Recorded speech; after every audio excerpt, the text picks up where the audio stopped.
Hey everybody, welcome. It is Dr. Vibe, your host of the monthly GMP Premium Members Hangouts. It's January, New Year, and I know in some parts of the world, just like we are in Toronto, it's cold as heck and snowy as heck, but we stay strong as men, and we're very blessed to have you guys on the Good Men Project, the first new Google Premium Members Hangout of the new year. And we have two guests on tonight. Our special guest, all the way from Australia, Mark Bowness. How are we doing, Mark?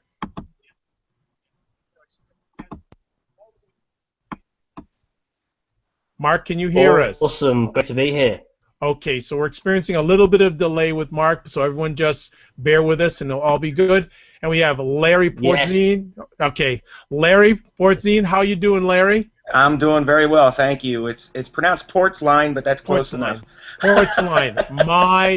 My bad, as we say. No problem. But thank you so much. And again, this is one of the features if you are a premium member of the Good Men Project. You can join us on these live calls and interact with our special guests on really important subjects. So, because it's January, it's the beginning of a new year, we thought, hey, what better title than How Can Men Kickstart Their Lives? And Mark, before you get into that, can you give us a little bit of background about yourself?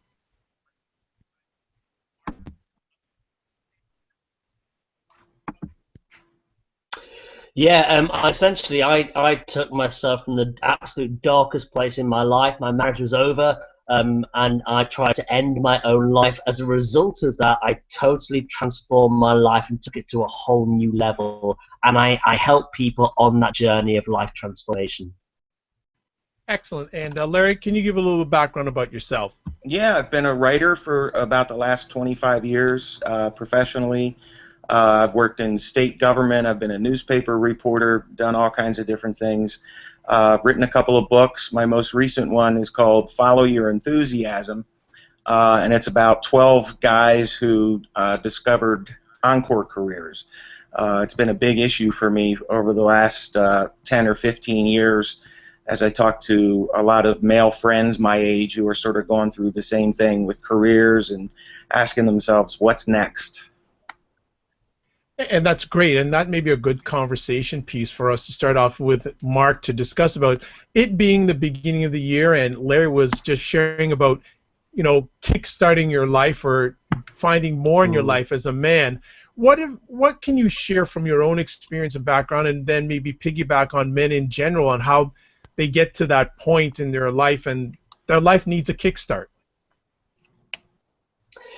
Yeah, look, we can find ourselves in the craziest situations, whether it's a relationship gone wrong or a bad career, or, you know, we might find that we end up drinking too much, or whatever it is, we can find ourselves in a situation where we are unhappy in the life that we're in, and we can justify to ourselves why we should remain in that situation, why we shouldn't change. We blame everybody else, we blame the fact that we don't have money or time. It's so easy to do, but I believe that each one of us was created for a reason. That doesn't have to have any spiritual essence around it. It's just the fact that we're alive, we're here to do stuff. And I think it's important that we hold that idea, that vision, that purpose above everything else in our lives. Excellent.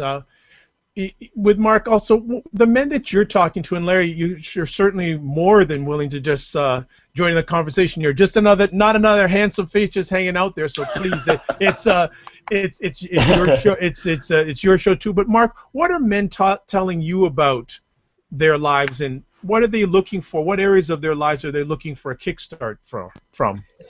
Yeah, I do a lot of coaching, and I get this sort of this overwhelming sort of sense of, or not just sense, people telling me they're stuck in this treadmill, this 9 to 5, this, you know, pleasing the relationship that they're in, looking after the kids, running the job 9 to 5, making money for somebody else, not getting any time for themselves, either socially or health-wise, sports-wise, whatever. And so they're just fed up of this treadmill, asking themselves, is there something more to the life that I'm living?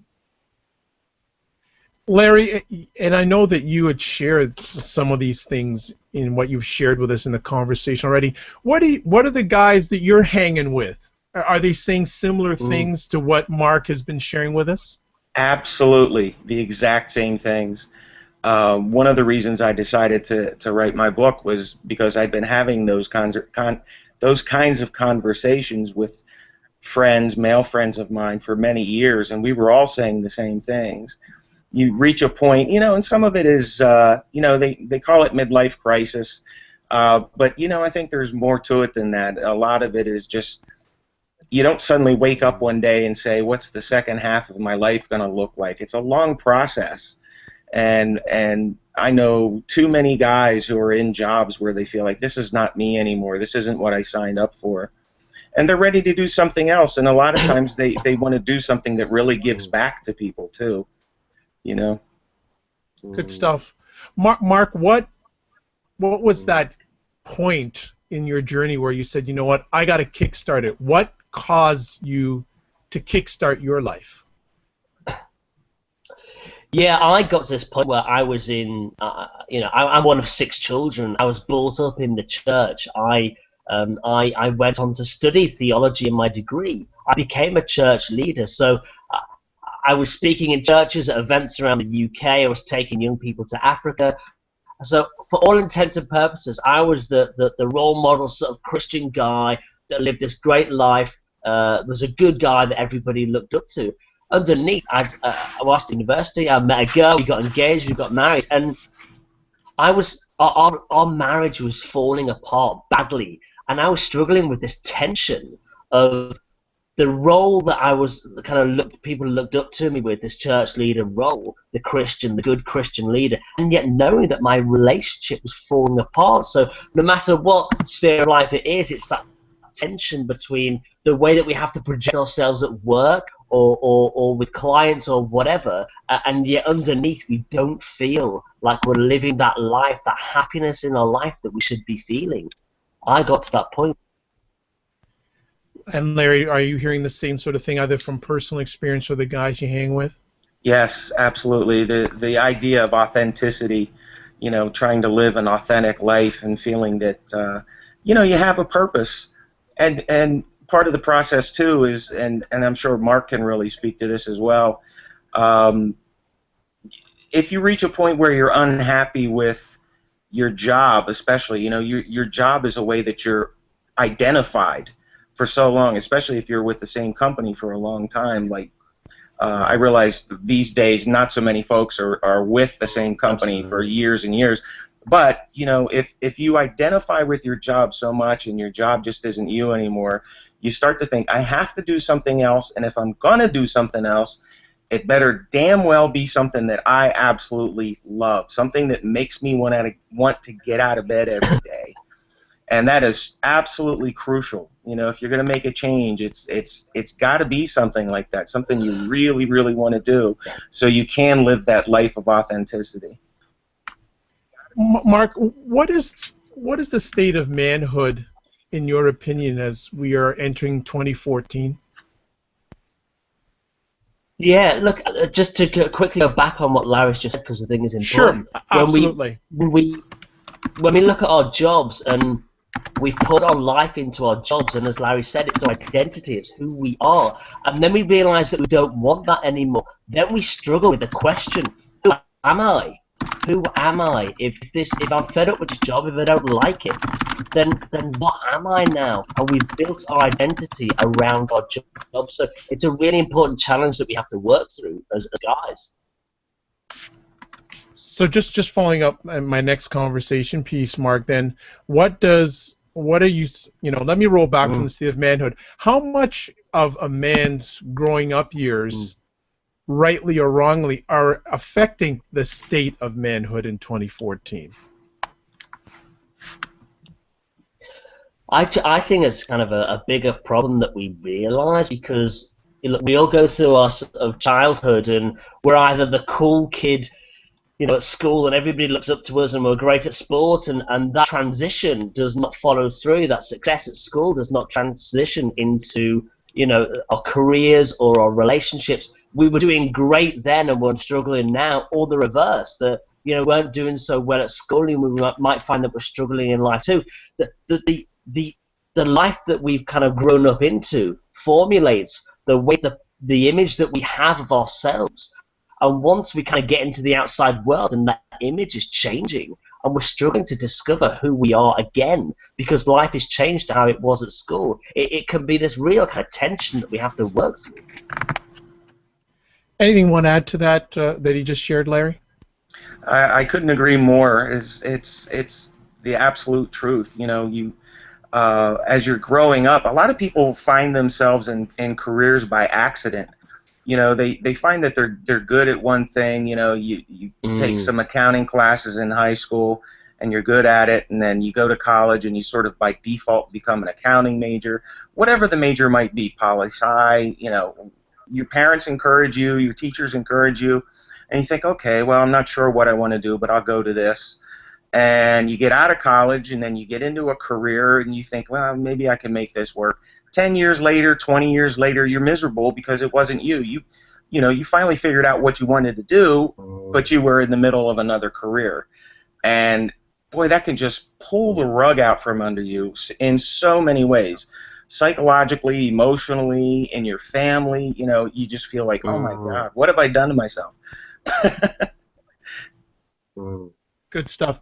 Mark, how important, when you're making a Kickstart, is the word, and it's one of those words we hear all the time, balance. What about balance in a man's life in order to make him kickstart again? Yeah, look, my response to this, if you really want to kind of change your life and make those changes, it's probably maybe not the answer that you're after, but I believe in a level of unbalance. Like, we have to go all out to make that change in our life that we need to change. And that might mean you've got to focus on you in order to become the person that you want to be. If you're unhappy in a situation that you're in, you have to put you first. So there might be a period of time where you don't spend as much time with your partner or even the kids, and that sounds really bad. But if you just continue going along in the cycle that you're going through, your kids aren't getting the best out of you. Your partner isn't getting the best out of you. Your job isn't. You're trying to be all these things to all people. What you need to do is focus on you for a little bit. Focus on what you want to be, how you need to make those changes, what those changes are. So it's kind of like, actually, you need a level of unbalance to focus on you so that you can then start to give and rebuild back into those areas that deserve 100% of your time. Then let me just add to that conversation piece. What is preventing, in your opinion, many men from getting to that state of unbalance? Yeah, good question. Look, I think it's a real struggle because we still have to keep everything going. We kind of have this tension. It's like, something inside us has died, whether it was a hope or a dream or an ambition, or we're struggling in this relationship, or we're struggling at work, but we know that we've got to keep all those plates spinning. So the question would be, how the hell do we manage to spend time to focus on us? And this is the point of real honesty, that we have to take responsibility for our life, responsibility for our actions, and have the necessary conversations with our partners, maybe with our employers. But we have to be honest and take responsibility and stop blaming our situation for everybody else. And once we start taking responsibility, then we can then start to make those slow changes every day that leads us to where we want to be. Great. Larry, I know you probably want to add on or have some more stuff to add on with what Mark said, but when Mark was sharing with us in the audience, he mentioned a very interesting term, which I want you to speak with: manhood and responsibility. Yeah, it's a tough balance. If you're interested in trying another career, it is hard to, you may have to go back to school, like Mark was saying. You may have to spend some time away, and that you feel like you're being selfish in a sense, but in a way it's a good selfish, because if you're becoming the best person that you can be, the people around you will certainly benefit from that. But a lot of men feel like, because I have children, because I have a mortgage and things like that, those responsibilities, they weigh very heavily on them, and it makes them feel afraid to try something different. and you just feel the weight of the world on you at that point. And if I can just, do you mind if I just give you a couple of examples Absolutely. of No guys problem.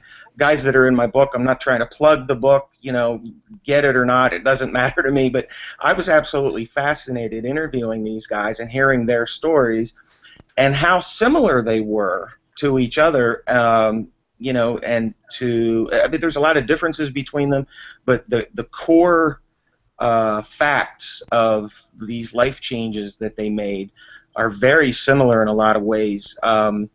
There was a gentleman named Will Allen who is an urban farmer right now in Milwaukee, Wisconsin. He was a pro basketball player when he was young. He played for the old the American Basketball Association before it became part of the NBA, and was playing in Europe in his 20s for a team in Belgium.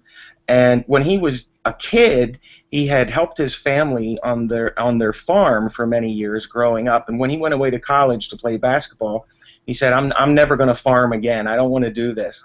But while he was in Belgium playing basketball, he started to hang out with some farmers. Oddly enough, there's a whole long story behind that.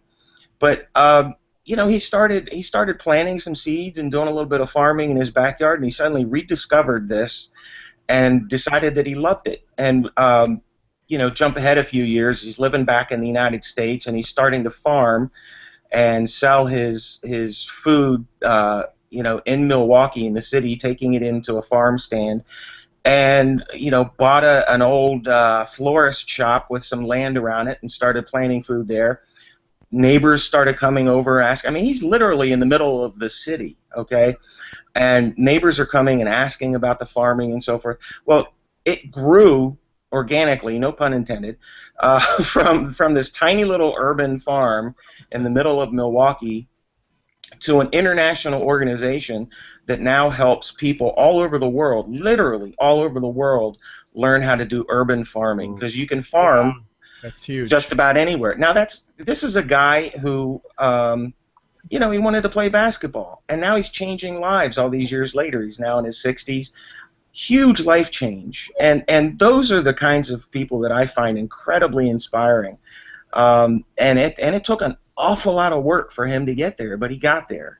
And so anyway, I went on a little bit longer than I intended to. I apologize for that. No problem, but that's okay. So Mark, let me ask, and Larry, thanks for sharing that story. Mark, are you meeting more and more men, Mark, like what Larry just described to us in your journeys, your travel around the world? Are you seeing more and more men that are kickstarting their life?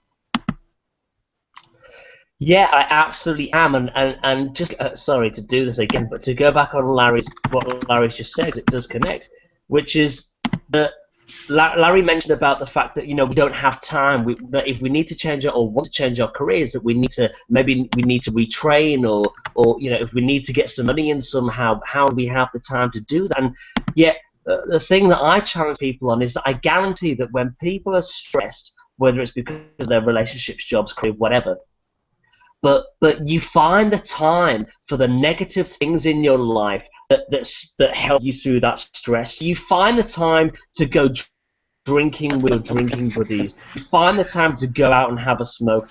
You find the time to hit town. So we do have the time. Let's not lie to ourselves. We do have the time. It's about what we do with the time that we have. And to me, every single person, and I'm sure Larry's the same, that when I meet people who need or want to make these changes in their life, instead of focusing on their stress or their problems or anxieties and getting bogged down and so involved in that, they hold up a vision that they have for their lives way above their heads. They look at that vision every single day, and instead of looking at the negative, they focus on the positive, and that's what drives them towards their goal every single day, and that's what kickstarts their life change. So then, Mark, let me just build on that conversation, especially for men.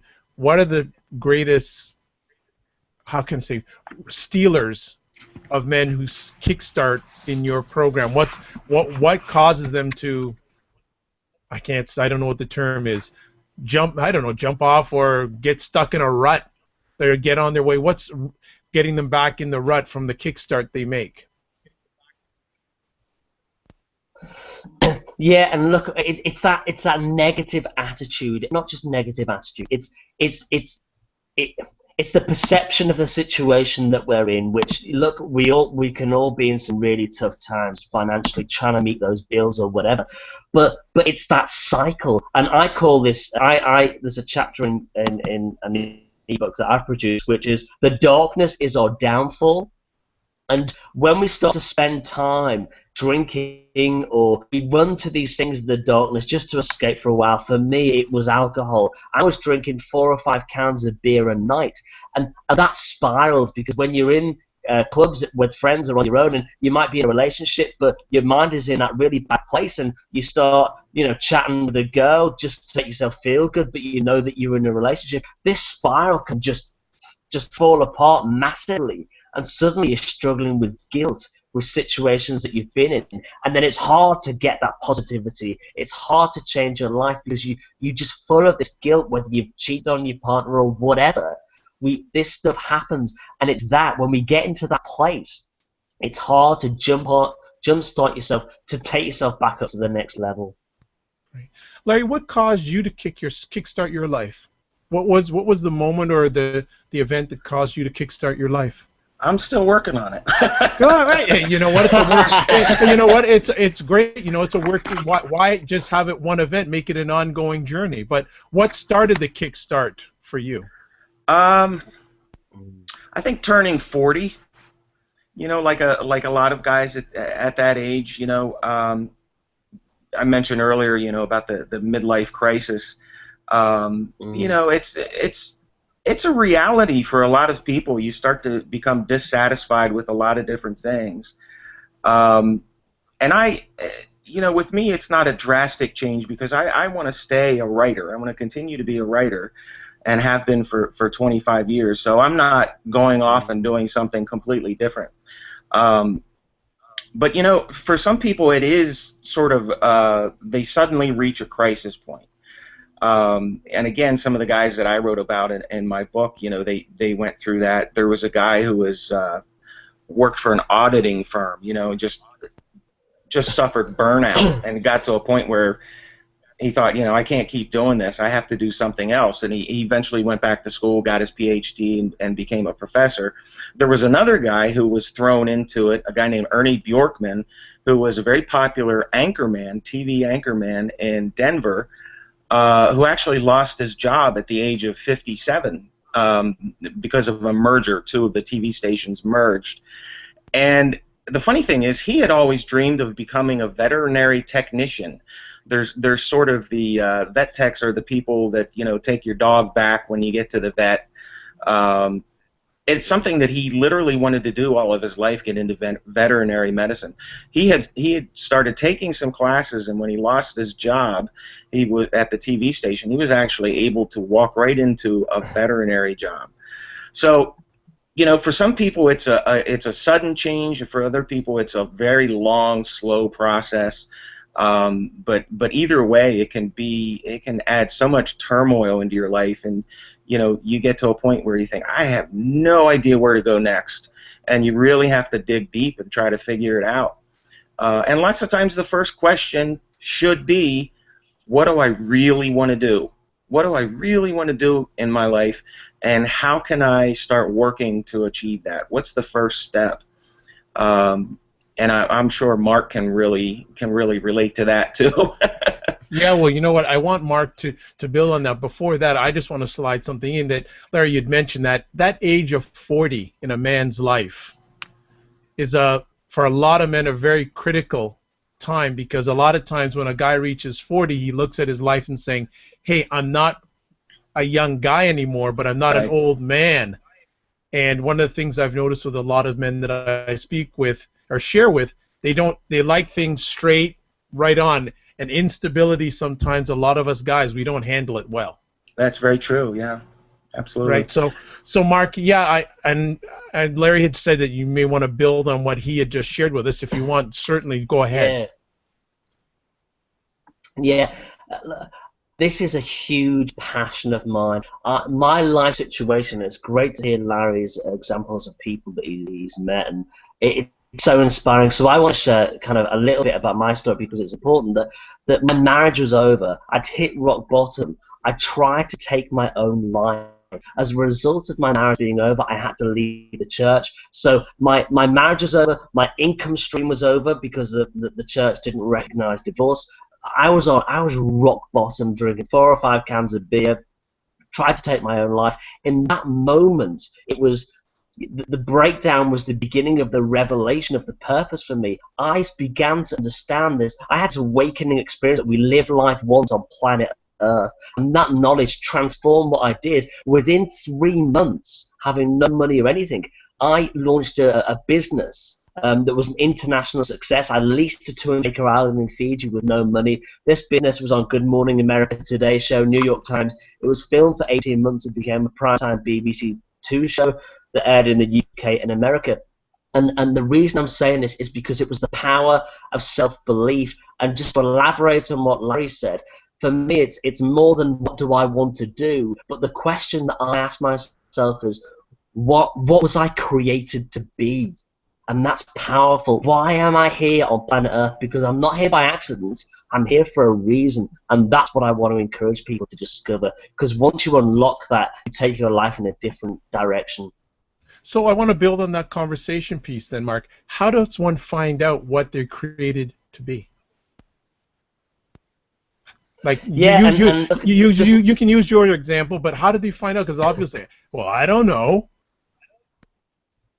Yeah, and people, when we look at this and talk about this, it doesn't need to be this really kind of, there's no like 5, 6, 7 steps to revealing who you truly are. It's really simple. What is your passion? What drives you?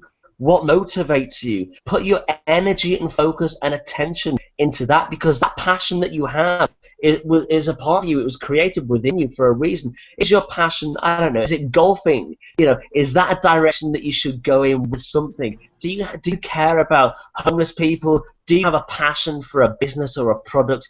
When we look inside us and we look at the passion that we have, once we, as I say, put your energy in that direction and just explore, what could I do in that area? What could I be in that area? What could I create, or how could I improve lives in this area of direction of your passion? And that that door opens other doors, and you begin to unlock that reason. Well, I just want to build on that, and I want both of you to address this conversation piece. What you're saying, Mark, is great. Now, to the men that are watching this, and the women who love men, or the men that are watching this and are loved, does this passion have to involve making money? Because we of men are driven, we have to have success, it's got to make money. Does it have to be something that's driven to make a financial gain, or etc.? I want Mark to address that, and also want Larry to address that. We need to get over this ego, this masculinity of we are the hunters and we need to get the money and look at. Now, I'm not saying bills aren't important, they are, but what I found in my life, and I believe this is true, that when you put your energy in the direction of your passion and you elevate that above the need to get finances, then you start to attract money, you start to make money because you're just flowing within your natural sort of passion. What I found is that when we start to make money out of desperation, then those avenues always close down ultimately. Put your energy into your peace. Okay, we're chipping in, but okay, Mark, we caught most of that. How about yourself, Larry? Yeah, and again, you know, relating it to some of the men that I've talked to, you know, they made a conscious choice that, okay, I'm not going to make as much money as I used to, but I'm going to be a lot happier, you know, and that makes it worth it. The TV anchor man I mentioned, you know, he went from making quite a bit of money, being, you know, at the top of his game in a major city, to being a vet tech. You know, you can imagine the drop in his income, plus the fact that he lost his job first. The same thing with that guy Will Allen, the urban farmer in Milwaukee that runs this organization. A lot of men that are launching second careers, encore careers, whatever you want to call them, are deciding that they want to do something that makes them feel good inside, something that gives back to other people, that gives back to the community. And one of the ways they do that is by either becoming involved with a nonprofit or actually starting nonprofits, and creating a job for themselves. And sometimes you have to do that. Another guy that I interviewed, a guy named Mark Goldsmith in New York City, was a major marketing executive for many, many years. That was his career in New York. He worked with some of the biggest retail companies. I won't get into too much detail about it, but he was a marketing exec, and at 66, he started a nonprofit to help young men plan for life after prison. And he's still doing it. He's in his 70s now, and you talk about something that's just so noble and honorable. He's probably fairly comfortable, after he retired and started doing this. But I guarantee you, he's not making much money with this nonprofit. There's lots of times there's a trade-off. But wouldn't you rather have a trade-off where you're happy than a trade-off? You trade your happiness in just for the continual paycheck. Okay, good stuff. Absolutely. Well, gentlemen, we're coming down to the end of our conversation tonight, and I first want to thank both of you for the great, valued information and also evaluated experience you've shared with our listeners. So, just to some parting shots, I'd like to go first with Larry, and anything you'd like to share as we close out tonight about for guys out there who want to make a kickstart with their life. Dig deep. Figure out what it is you really want to do. I mentioned this earlier. I've told my kids the same piece of advice. I said the absolute best piece of advice, career advice that I can give you is find the thing that makes you want to get out of bed every day and go do that and find a way to make money at it. You got to start small and be kind to yourself and find a way to get there. If that means going back to school, so be it. Start now. Excellent. Mark, thank you again for chiming in from Australia. Really appreciate it, and we always love having you on the platform wherever it is, and really appreciate what you do and all the sharing you do. Some final thoughts and words from you.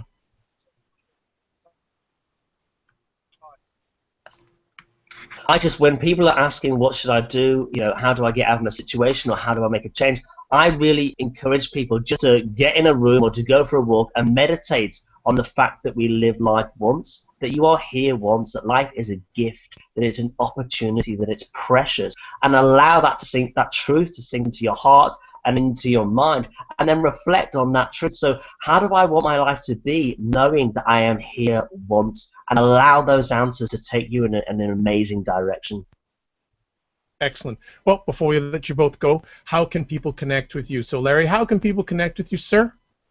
My website is www.larryportzline.com. It's LarryPortzline. Excellent. And Mark, how can people connect with you?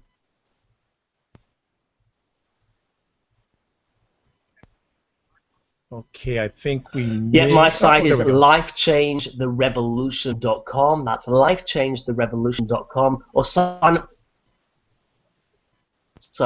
up for my free ebook on joinanewyearsrevolution.com. Excellent. Well, thank you, gentlemen, both of you, for coming on the platform tonight. The first premium members, the Good Men Project premium members Google Hangout Live for January 2014. I'd like to say a big shout out to everyone who watched the show live or will be watching it via YouTube or at the Google Plus platform, or also on the YouTube channel that has just been newly created for the Good Men Project. If you're wondering who that attractive face is in between Larry and Mark, that is the co-producer of the monthly Google Hangouts for premium members of the Good Men Project, Marie Roker-Jones. Big shout out and thanks to her for everything that she does for the Good Men Project and for this show. I am Dr. Vibe, your monthly host of the premium Google members for premium. Let me get it right. The Good Men Project premium members Google Hangouts. I got it right. Third time right. Yay! There we go. And go Dr. Vibe. You bet. And everyone who tuned in, we always say thanks very much and have a great evening. And check us out next month. In the months ahead, we got great stuff to come. Goodbye.